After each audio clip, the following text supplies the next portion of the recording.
এখন গোল হলো, ঘাড়টা একটু লম্বা হওয়া শুরু হয়েছে, গলাটা একটু আসা শুরু হয়েছে।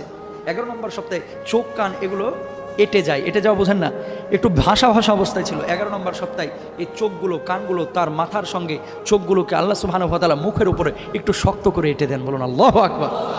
11 নম্বর সপ্তাহ। 12 থেকে 14 সপ্তাহে ভ্রূণটি এবার পুরোপুরি গঠিত হয়ে যায়, হাত পাও স্পষ্ট হয়ে যায়, এখন আঙ্গুলগুলো বোঝা যায়। ইশারা কা লজ্জাস্থান যৌনাঙ্গ এই সময় প্রকাশিত হয়। আপনি পুরুষ হবেন না নারী হবেন সিদ্ধান্ত আগেই হয়েছে, এখন লজ্জাস্থান ফিটিং করে দেন কে? আল্লাহ। পূর্ণ লজ্জাস্থান ফিটিং হয় না, আস্তে আস্তে বাড়তে থাকে। আপনি বড় হন, এগুলো বাড়তে থাকে, আপনি বড় হন, এগুলো বাড়তে থাকে।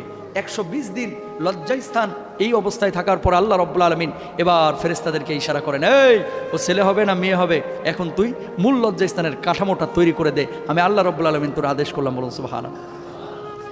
রাব্বুল আলামিন তখন বলেন, ইয়াহাবু লিমান ইয়াশা ইনাসা ওয়া ইয়াহাবু